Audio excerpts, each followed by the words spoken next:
اربع فی امتی لا یترکونہن، کہ 4 باتیں میری امت میں ایسی ہیں کہ میری امت ان کو نہیں چھوڑے گی۔ فضیلۃ الشیخ اعجاز احمد تنویر، اسلامک اسکالر۔ سورۃ الحجرات کی آیت نمبر 11،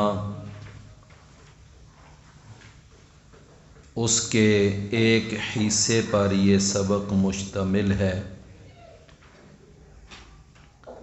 اور سبق کا جو موضوع ہے وہ ہے کہ ایک دوسرے کو طعنہ زنی نہ کرو۔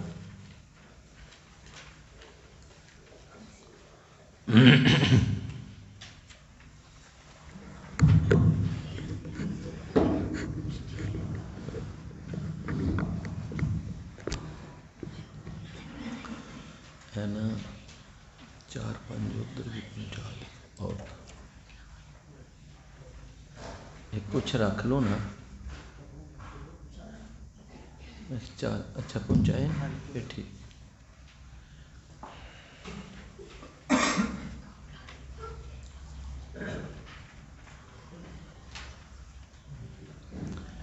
ہے نا، کوئی بڑا کوئی ساتھی آئے نا تو ان کو دے دینا، دیکھتے رہنا نا، کوئی بڑا ساتھی آئے۔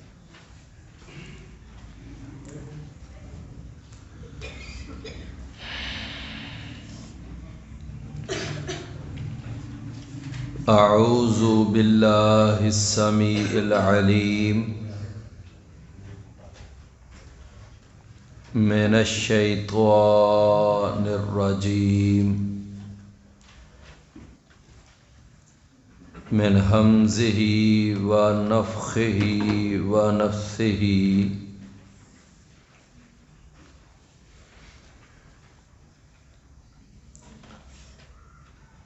وَلَا تَلْمِزُوا أَنفُسَكُمْ،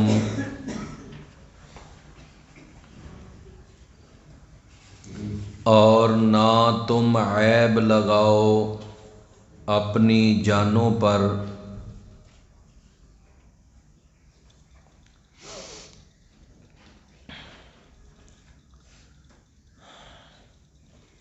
سورۃ الحجرات کی یہ جو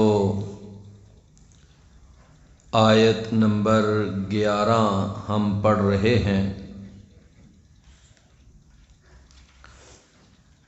اس سورت کی یہ جو 2 آیات ہیں، اور اس کے بعد آگے آیت نمبر 15 جو ہے، یہ 3 آیات بہت ہی جامع آیات ہیں۔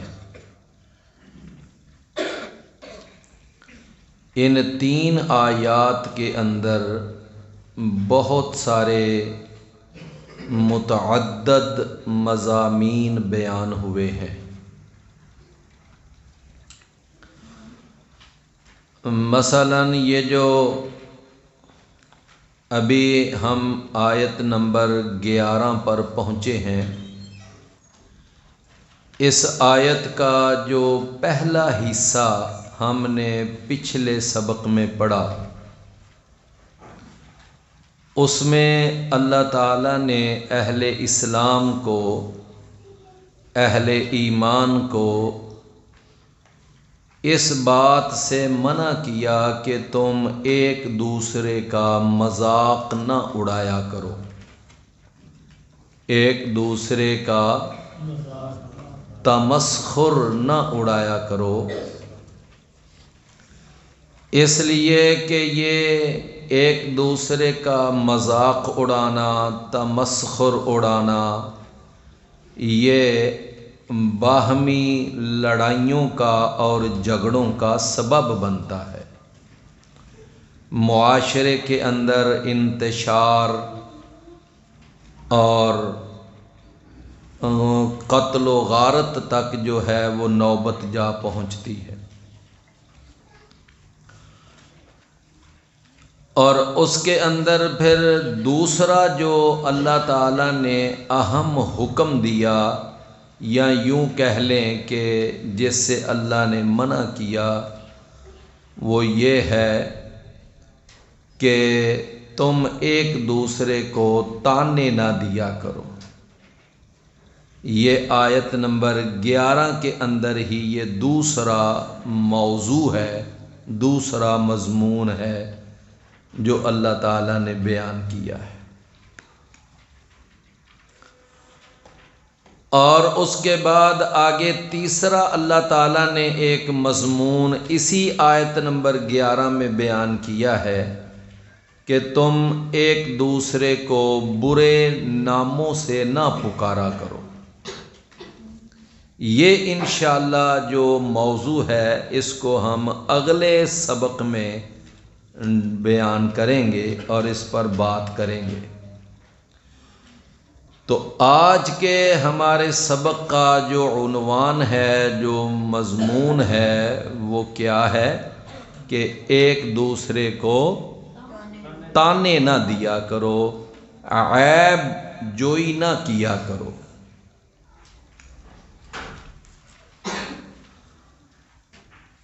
اللہ تعالیٰ نے یہاں پر جو لفظ ہے وہ ہے وَلَا تَلْمِزُوا، وَلَا تَلْمِزُوا۔ سبق آپ کے ہاتھ میں ہے۔ سب سے پہلی یہاں ہیڈنگ کیا ہے کہ تلمزوا کا لغوی معنی کیا ہے؟ لغوی معنی۔ لغوی معنی کا معنی یہ ہوتا ہے کہ جو عربی ڈکشنری ہے، عربی لغت ہے، اس میں اس لفظ کا کیا معنی بیان کیا گیا ہے۔ عربی ڈکشنری میں اس کا معنی بیان کیا گیا ہے کہ کسی دوسرے کو تانا دینا، اس کی عیب جوئی کرنا، اور خفی کلام کے ساتھ یعنی ہلکی گفتگو کے ساتھ کسی کو آنکھ کا اشارہ کرنا اور کسی کو دھکا دینا یا دھکا مارنا، یہ سارے معانی یہ باقاعدہ عربی لغت میں ہیں اس کے۔ تو اللہ تعالیٰ نے ارشاد فرمایا کہ تم ایک دوسرے کو تانے نہ دیا کرو، عیب جوئی نہ کیا کرو۔ قرآن مجید کے اندر یہ لفظ سورہ التوبہ، سورہ التوبہ اور آیت نمبر 79 کے اندر اللہ نے یہ لفظ وہاں آیت میں استعمال کیا ہے، اور وہ آیت جو ہے یہاں آپ کے ہاتھ میں جو سبق ہے وہاں آیت لکھی ہوئی ہے کہ اللہ تعالیٰ نے وہاں ارشاد فرمایا کہ الذین یلمزون المتطوعین من المؤمنین فی الصدقات، کہ غزوہ تبوک کا موقع ہے اور نبی کریم صلی اللہ علیہ وسلم نے صحابہ کے درمیان جہاد فنڈ کا اعلان کیا کہ ہم ایک غزوے کے لیے جا رہے ہیں تو اس کے لیے فنڈ جمع کرواؤ۔ تو صحابہ کرام جو ماشاءاللہ مخلص مسلمان، انہوں نے بڑھ چڑھ کر اس موقع پر جہاد فنڈ دیا، یہاں تک کہ جو مالدار تھے انہوں نے اپنی حیثیت کے مطابق بڑا بڑا مال اس موقع پر جمع کروایا۔ سیدنا عثمان رضی اللہ عنہ اس دن انہوں نے تو کمال ہی کر دیا، یعنی 900 اونٹ اور 100 گھوڑے اور پھر اس کے علاوہ 30 کلو چاندی اور 5.5 کلو سونا، یہ جناب عثمان رضی اللہ عنہ نے جہاد میں یہ فنڈ جمع کروا. اور وہ جو 900 اونٹ تھا نا، وہ خالی اونٹ نہیں، بلکہ ان اونٹوں کے اوپر باقاعدہ غلہ سامان لدا ہوا، وہ سارے اونٹ دیے. تو میرے بھائیوں، سیدنا عبد الرحمن بن عوف انہوں نے بھی بڑا مال دیا. سیدنا ابو بکر گھر کا سارا سامان لے آئے. سیدنا عمر انہوں نے گھر کا آدھا مال پیش کر دیا. سیدنا عاصم بن عدی انہوں نے 13,000 کلو کھجور اس دن جہاد کی راہ میں پیش کی، جو 13.5 ٹن بنتے ہیں. اور اسی طرح خواتین نے بھی ماشاءاللہ بڑھ چڑھ کر حصہ لیا. انہوں نے اپنے زیورات، اپنی بالیاں، اپنے گلو بند اور اپنے پازیب، اپنی انگوٹھیاں اس وقت جہاد کے اندر پیش کر دی. تو جب انہوں نے یہ سارا مال پیش کیا نا، تو وہ جو منافق تھے نا، منافق کہ جن کا خرچ کرنے کو تو دل نہیں کرتا تھا اور وہ کر بھی نہیں رہے تھے، البتہ وہ کیا کر رہے تھے کہ وہ وہاں پر تماشا دیکھ رہے تھے. اور جو کوئی امیر دولت مند صحابی جہاد فنڈ لے کر آتا اور زیادہ مقدار میں جمع کرواتا، تو اس کے اوپر یہ بات کستے، کہتے یہاں دیکھو جی دکھلاوا ہو رہا ہے، ریاکاری ہو رہی ہے، یہ مال پیش کیا جا رہا ہے نمود و نمائش کے لیے.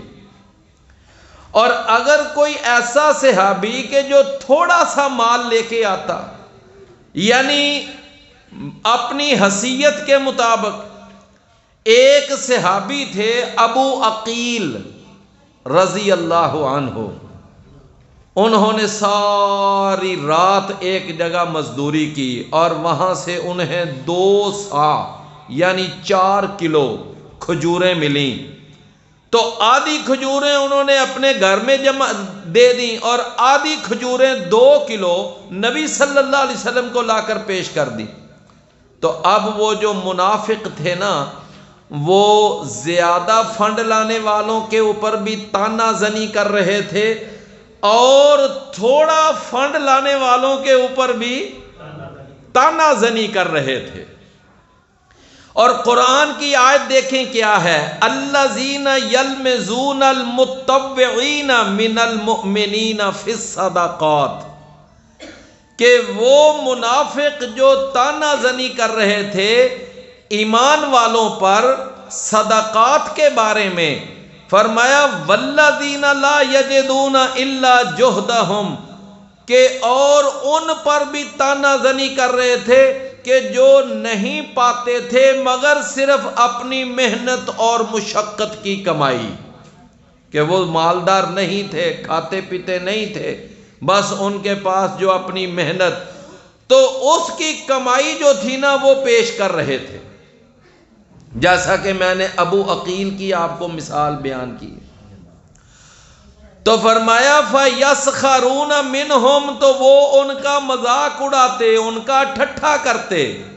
فرمایا سَخِرَ اللَّهُ مِنْهُمْ، اللہ ان کا بھی مذاق اڑائے گا. وَلَهُمْ عَذَابٌ عَلِيمٌ، اور ان کے لیے کیا ہے، دردناک. تو یہاں پر اللہ نے اس آیت میں کیا لفظ استعمال کیا، الذین یلمزون المتطوعین. تو یلمزون کا پھر کیا معنی ہوا، تانا زنی کرنا. سمجھ آئی نا بات. تو اللہ تعالیٰ نے سورہ حجرات میں کیا فرمایا، وَلَا تَلْمِزُوا أَنفُسَكُمْ. اب اس کا معنی اگر لفظی طور پر دیکھا جائے تو اس کا معنی ہے تم اپنی جانوں پر، اپنے آپ پر تانا زنی نہ کیا کرو. اب اپنے آپ پر تانا زنی کون کرتا ہے؟ اپنے آپ پر کوئی تانا زنی کرتا ہے؟ لیکن اللہ فرما رہا ہے کہ تم اپنی جانوں پر اپنے آپ پر تانا زنی نہ کیا کرو۔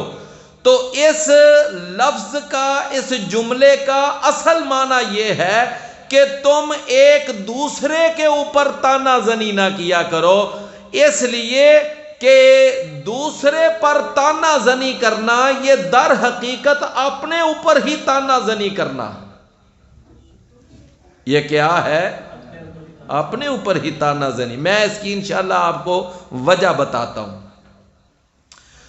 قرآن مجید سورہ النساء اور 29 نمبر آیت ہے، وہاں اللہ نے ارشاد فرمایا کہ یا ایھا الذین آمنوا لا تأکلوا اموالکم بینکم بالباطل۔ یہ آپ کے ہاتھ میں جو سبق ہے وہاں پر یہ آیت بھی لکھی ہوئی ہے کہ اے ایمان والو، تم اپنے مالوں کو آپس میں حرام طریقے سے نہ کھایا کرو، باطل طریقے سے نہ کھایا کرو۔ باطل طریقے سے مال کھانا کیا ہوتا ہے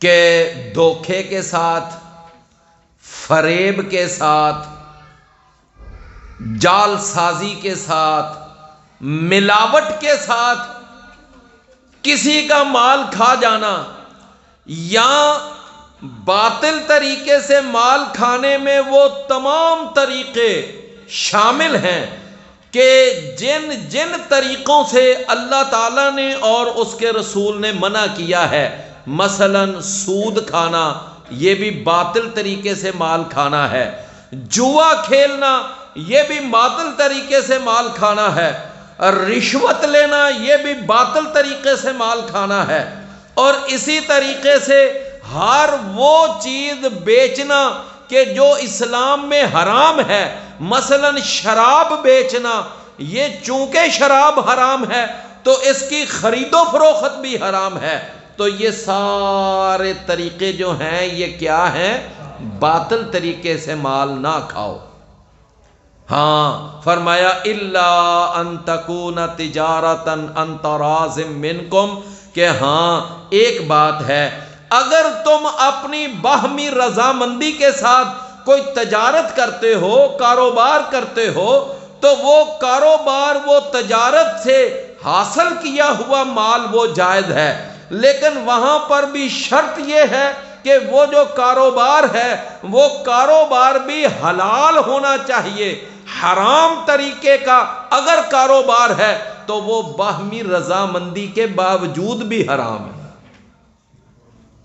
کیا خیال ہے کہ اگر دو آدمی آپس کی رضامندی کے ساتھ سودی لین دین کر لیں تو وہ جائز ہے؟ آپس کی رضامندی کے ساتھ رشوت دے لیں، لے لیں تو وہ جائز ہے؟ یا آپس کی رضامندی کے ساتھ وہ اگر جوا کھیلتے ہیں تو وہ جائز نہیں؟ یعنی آپس کی باہمی رضامندی کا معنی یہ ہے کہ اس میں جبر نہیں ہونا چاہیے، زبردستی والی کیفیت نہ ہو، کاروبار لین دین حلال ہو اور اس میں آپس کی باہمی رضامندی بھی ہو تو پھر وہ کاروبار جائز ہے۔ فرمایا الا ان تکون تجارتا عن تراض منکم، تو ایک اللہ نے منع کیا کہ حرام طریقے سے مال نہ کھاؤ ایک دوسرے کا۔ دوسری بات اس آیت میں جیسے اللہ نے منع کیا وہ کیا ہے؟ فرمایا وَلَا تَقْتُلُوا أَنفُسَكُمْ، کہ تم اپنی جانوں کو قتل نہ کرو۔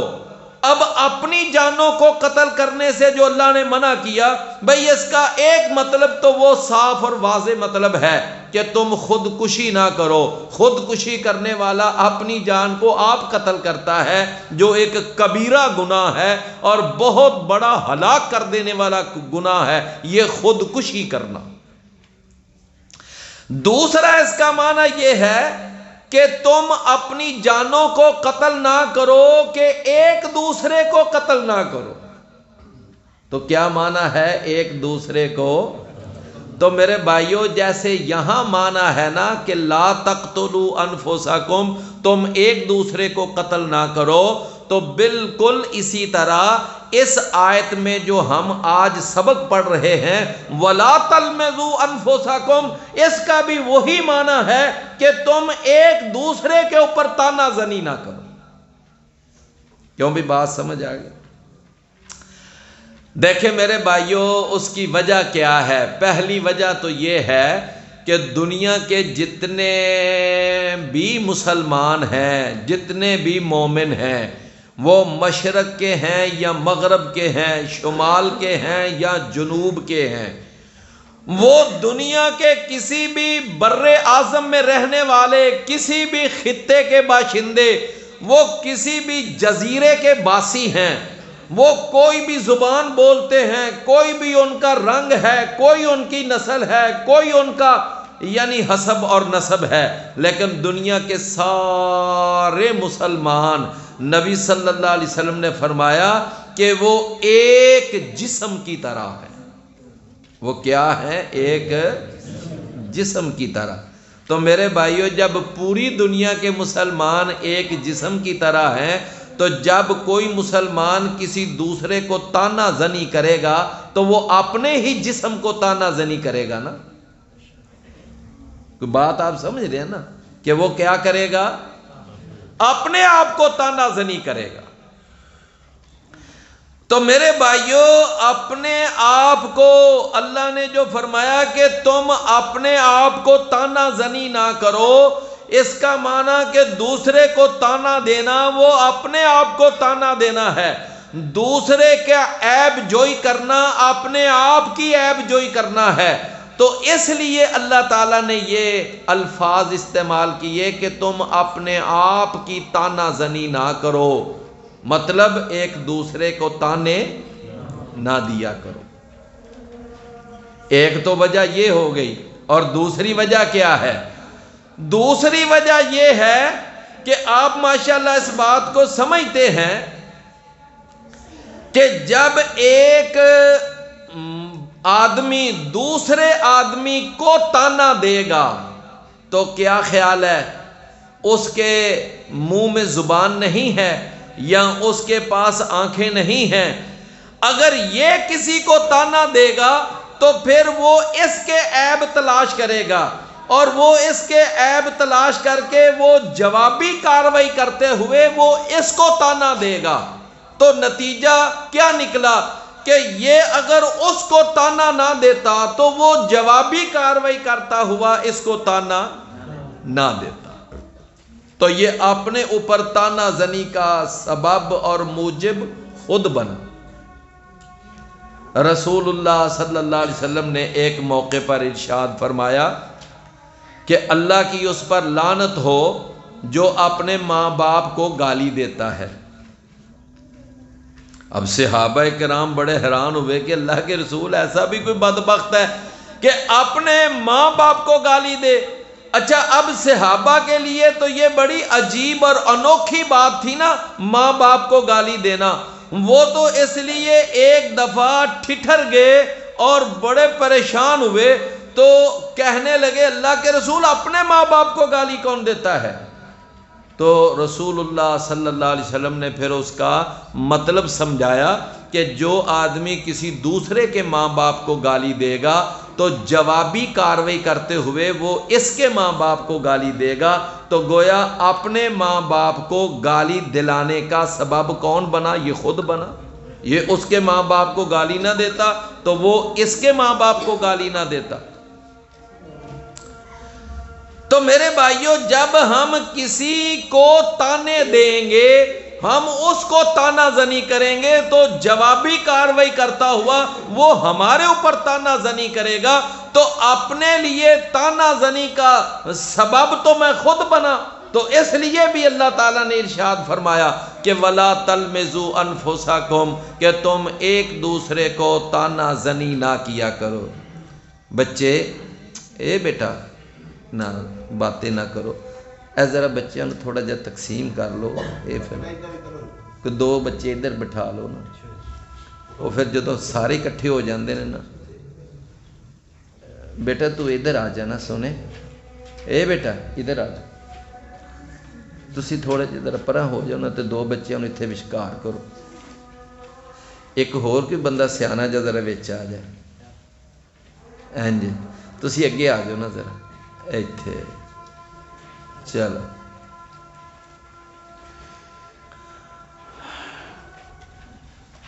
تو بھائیو اللہ تعالیٰ نے کیا فرمایا کہ وَلَا تَلْمِزُوا أَنفُسَكُمْ، کہ تم ایک دوسرے کو تانے نہ دیا کرو. تو یعنی ایک دوسرے کو تانا دینا یہ در حقیقت کیا ہے؟ اپنے آپ کو تانا دینا. اچھا اب یہ جو تانا زنی ہے اس کی پہلی شکل کیا ہے؟ پہلی شکل مثلا کسی دوسرے آدمی کے ماں باپ کی وجہ سے اس کو کوئی تانا دیا جائے، تیرا باپ اس طرح کا ہے، تیری ماں اس طرح کی ہے. اب یہ بھی تو ایک شکل ہے نا تانا زنی کی. ہاں جی ایک صحابی ہیں، چلو میں نام نہیں ان کا لیتا، تو انہوں نے نا ایک دوسرے صحابی کو یہ تانا دیا، کہنے لگے او کالی ماں کے بیٹے. کیا کہا؟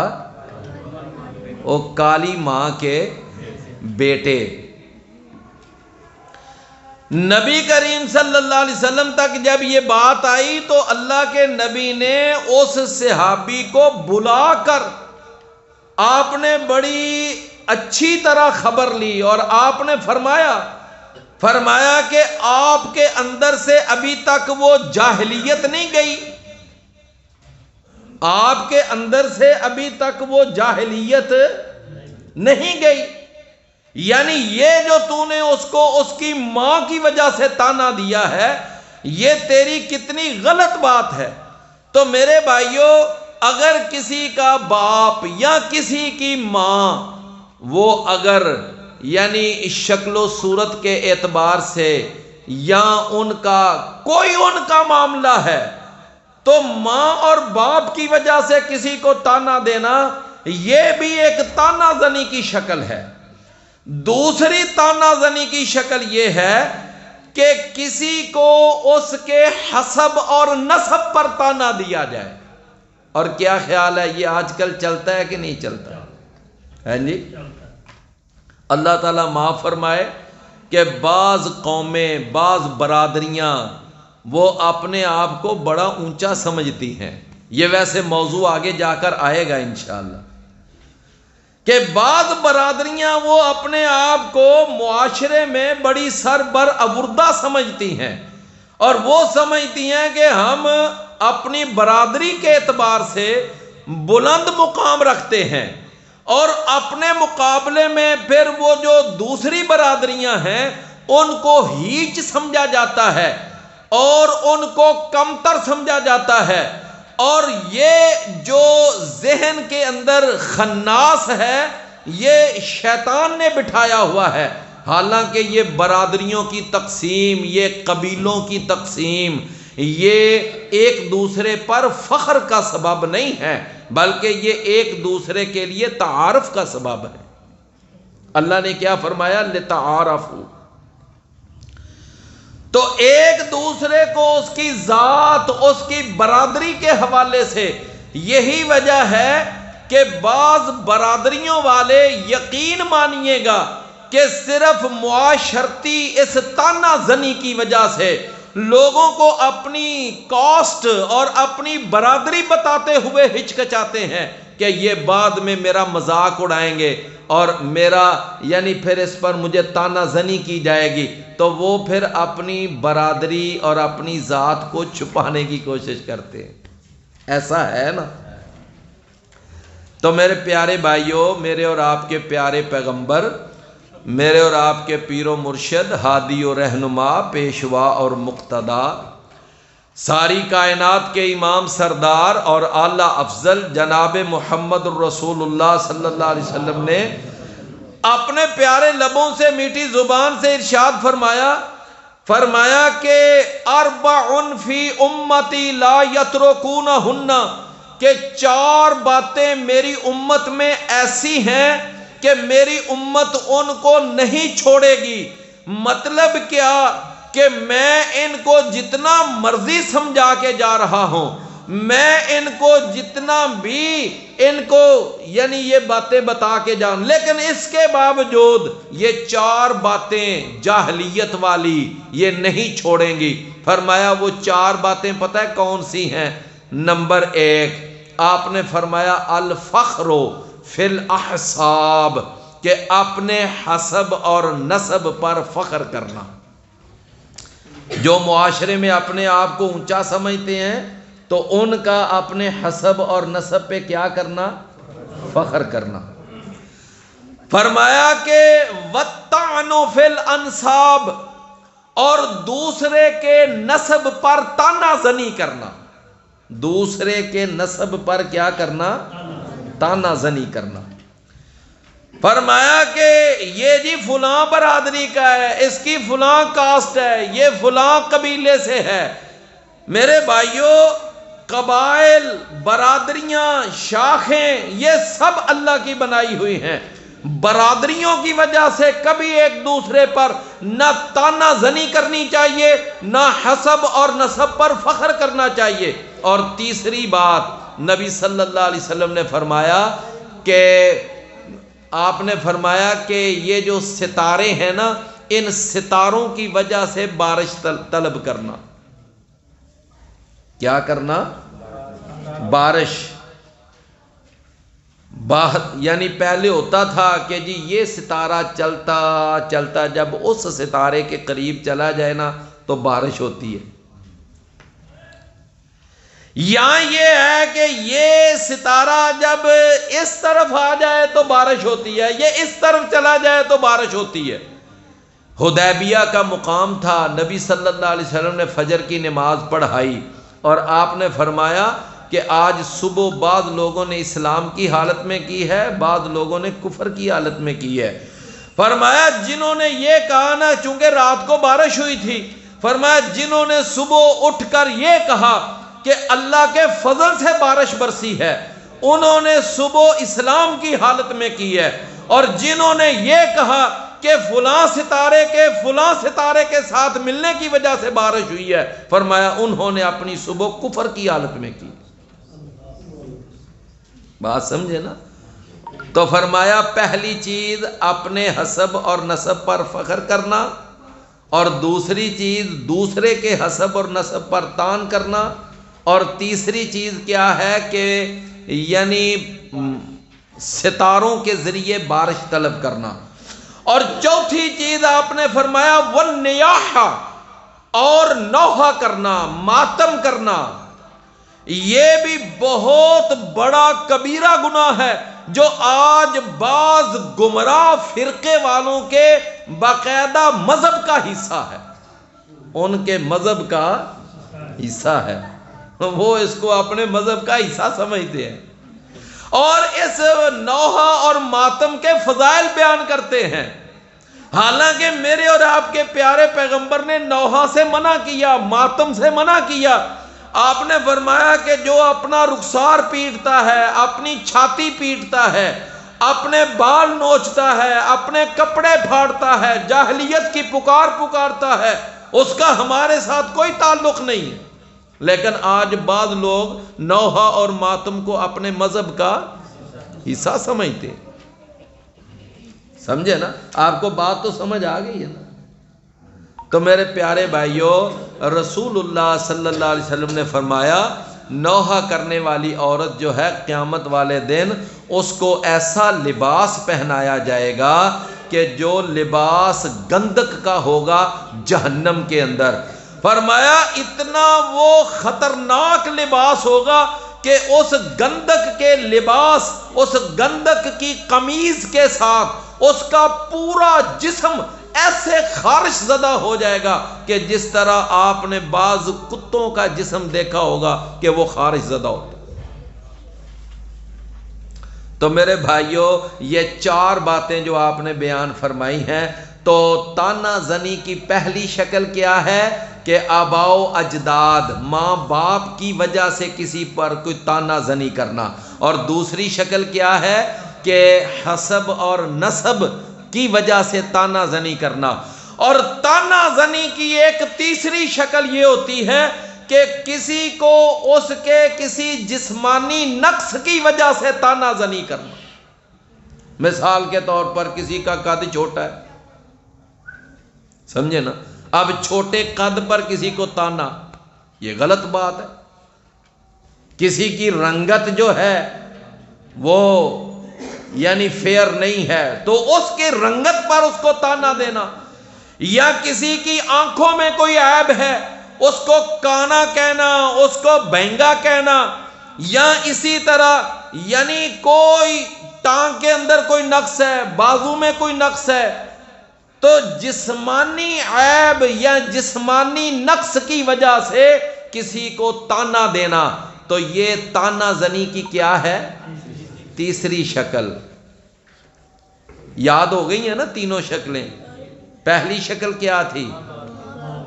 ماں باپ کی وجہ سے کسی کو تانا دینا یا آباء و اجداد، اور دوسری شکل حسب اور نسب کی وجہ سے، اور تیسری شکل کہ کسی کی جسمانی عیب یا جسمانی نقص کی وجہ سے. نبی صلی اللہ علیہ وسلم کی ایک بیگم نے نا، آپ کی ایک بیوی نے اپنی ایک سوکن کو، سوکن سمجھتے ہیں نا، انہوں نے ایک دوسری بیوی کو کہہ دیا، یعنی اللہ کے رسول کی دوسری بیوی، اس کے بارے میں کہہ دیا وہ فلاں، وہ تو ایسے نا چھوٹے قد والی ہے، چھوٹے قد والی ہے. تو نبی صلی اللہ علیہ وسلم نے فرمایا کہ تو نے ایسی بات کی ہے کہ اگر یہ تیری بات سمندر میں ڈال دی جائے تو وہ سمندر کڑوا ہو جائے. تو اب یہ دیکھا نا، یہ اس کے قد پر تانا، یہ اس کی مطلب ہے کہ اس کی قد و قامت کے اوپر جسمانی نقص کی وجہ سے تانا زنی کرنا. اللہ اکبر. تو بھائیو تانا زنی کی کتنی شکلیں ہیں؟ 3. اسلام نے منع کیا ہے تانا زنی کرنے سے. ہاں، کرنے کا کام کیا ہے وہ اب آئیے کہ اگر کسی کے اندر کوئی عیب پایا جاتا ہے، اس میں کوئی نقص پایا جاتا ہے، اس میں کوئی اخلاقی بیماری پائی جاتی ہے، تو بجائے اس کے کہ اس کو آپ بڑی مجلس کے اندر لوگوں کے سامنے آپ اس کے اس برے عمل پر آپ اس کو تانا دیں، اس کی بجائے سب سے بہترین طریقہ یہ ہے کہ آپ ذرا اس کو الگ کر کے اس کو سائیڈ پر لے جا کر اس کی غلطی کی اصلاح کریں. کیا کریں؟ کیا کریں؟ غلطی کی اصلاح کریں. مجلس کے اندر اس کو بدنام نہ کریں، آپ اس کی اصلاح کریں. قرآن مجید میں اللہ نے فرمایا کہ ان اريد الا الاصلاح ما استطعت، کہ میں تو اسی بات کا ارادہ رکھتا ہوں کہ میں لوگوں کی اصلاح کروں، جس حد تک مجھ سے ہو سکتا ہے میں اصلاح کرنے کی کوشش کرتا ہوں. تو میرے بھائیوں، تانے دینے کی بجائے، عیب جوئی کرنے کی بجائے، اسلام ہمیں کیا تربیت کرتا ہے؟ اسلام کہتا ہے کہ تم اس کو سائیڈ پہ لے جاؤ اور اس کی غلطی کی اصلاح کرو، اس کو اس کی غلطی بتاؤ. میری بات سمجھے نا؟ یہ ہے اصلاح کا طریقہ. اور دوسری بات یہ ہے کہ اس کے عیب کو، اس کی غلطی کو، اس کے گناہ کو ہائی لائٹ کرنے کی بجائے، معاشرے کے اندر اس کو نمایاں کرنے کی بجائے اس پر پردہ ڈالنے کی کوشش کرو. اس کی کیا کرو؟ پردہ پوشی کرو. اللہ اکبر. میرے بھائیوں، بالکل وہی کردار جو ایک آئینے کا کردار ہوتا ہے. آئینہ، آئینہ سمجھتے ہیں نا؟ اللہ اکبر. نبی صلی اللہ علیہ وسلم نے فرمایا المؤمن مرآۃ المؤمن، المؤمن مرآۃ المؤمن، کہ مومن جو ہوتا ہے وہ مومن کا شیشہ ہوتا ہے، مومن کا آئینہ ہوتا ہے. کیا مطلب ہے بھلا اس کا؟ بھائی مومن جو ہوتا ہے وہ مومن کی غلطی وہ شور ڈال کر نہیں بتاتا، بڑی خاموشی کے ساتھ بتاتا ہے، کیونکہ شیشہ شور ڈالتا ہے۔ کسی کے چہرے پر اگر کوئی داغ لگا ہوا ہے، کوئی چیز ہے، تو شیشہ شور نہیں ڈالتا، خاموشی سے بتا دیتا ہے کہ تیرے چہرے پر نا یہاں کوئی چیز ہے، اس کو ہٹا لے۔ تو مومن جو ہوتا ہے وہ مومن کے لیے کیا ہوتا ہے؟ شیشہ ہوتا ہے، آئینہ ہوتا ہے۔ تو آئینے کا کام شور ڈالنا نہیں ہوتا، بلکہ آئینہ جو ہوتا ہے وہ صرف نا داغ بتاتا ہے کہ یہاں پر داغ ہے، یہاں کوئی چیز لگی ہوئی ہے، یہاں کوئی چیز پڑی ہوئی ہے، اس کو ہٹا لینا چاہیے۔ میرے بھائیوں، اسی طرح ایک مومن کو چاہیے کہ وہ اپنے مومن بھائی کی کوئی غلطی ہو تو اس کو ہائی لائٹ کرنے کی بجائے، اس کا شور ڈالنے کی بجائے، معاشرے میں اس کو بدنام کرنے کی بجائے اس پہ پردہ ڈالنا چاہیے۔ رسول اکرم نبی مکرم جناب محمد الرسول اللہ صلی اللہ علیہ وسلم کا فرمان، یہ نیچے حدیث میں نے وہ مکمل لکھی ہوئی ہے کہ رسول اللہ صلی اللہ علیہ وسلم نے فرمایا کہ آپ نے فرمایا کہ المسلم اخو المسلم، المسلم اخو المسلم، کہ مسلمان مسلمان کا بھائی ہے۔ میرے بھائیوں، اللہ کے نبی کی ان تعلیمات کو اگر ہم اپنے پلے باندھ لیں، ہمارا معاشرہ وہ دنیا کا بہترین معاشرہ بن سکتا ہے، اور ایک آئیڈیل اور مثالی معاشرہ ابھر کر سامنے آ سکتا ہے۔ آپ نے فرمایا المسلم اخو المسلم، کہ مسلمان مسلمان کا بھائی ہوتا ہے، لا یظلمہ، آگے دیکھیں حدیث، لا یظلمہ، وہ اس پر ظلم نہیں کرتا، ولا یسلمہ، اور وہ اس کو کسی کافر کے سپرد بھی نہیں کرتا، اس کے حوالے بھی نہیں کرتا، جس طرح ہم نے اپنی بہن عافیہ کو ہم نے امریکہ کے حوالے کیا ہوا ہے۔ فرمایا وَمَنْ كَانَ فِي حَاجَةِ أَخِيهِ، جو آدمی اپنے کسی بھائی کی ضرورت میں لگ جاتا ہے، اس کی کسی مشکل کو دور کرنے کے لیے، اس کے لیے کوئی آسانی پرووائڈ کرنے کے لیے لگ جاتا ہے، جس طرح میرے اور آپ کے پیارے پیغمبر لوگوں کے کام آتے تھے، لوگوں کی مشکلات میں ان کا باقاعدہ ہاتھ بٹاتے تھے۔ اگر کوئی بے روزگار ہوتا اس کو روزگار تلاش کر کے دیتے، کوئی مہمان آ جاتا مہمان نوازی کرتے، کوئی بیوہ کوئی مسکین یتیم اس کی باقاعدہ مدد کیا کرتے تھے۔ رسول اللہ صلی اللہ علیہ وسلم یہ فلاح انسانیت کا کام کیا کرتے تھے۔ فرمایا من کان فی حاجت اخیہ، جو اپنے مسلمان بھائی کی ضرورت میں لگ جاتا ہے تو کان اللہ فی حاجتہ ہی، تو اللہ اس کی ضرورت پوری کرنے میں لگ جاتا ہے، اللہ اس کی ضرورت پوری کرنے میں لگ جا۔ تو نے میرے ایک بندے کی ضرورت پوری کی، اب میں تیرا یہ مسئلہ حل کر دیتا ہوں۔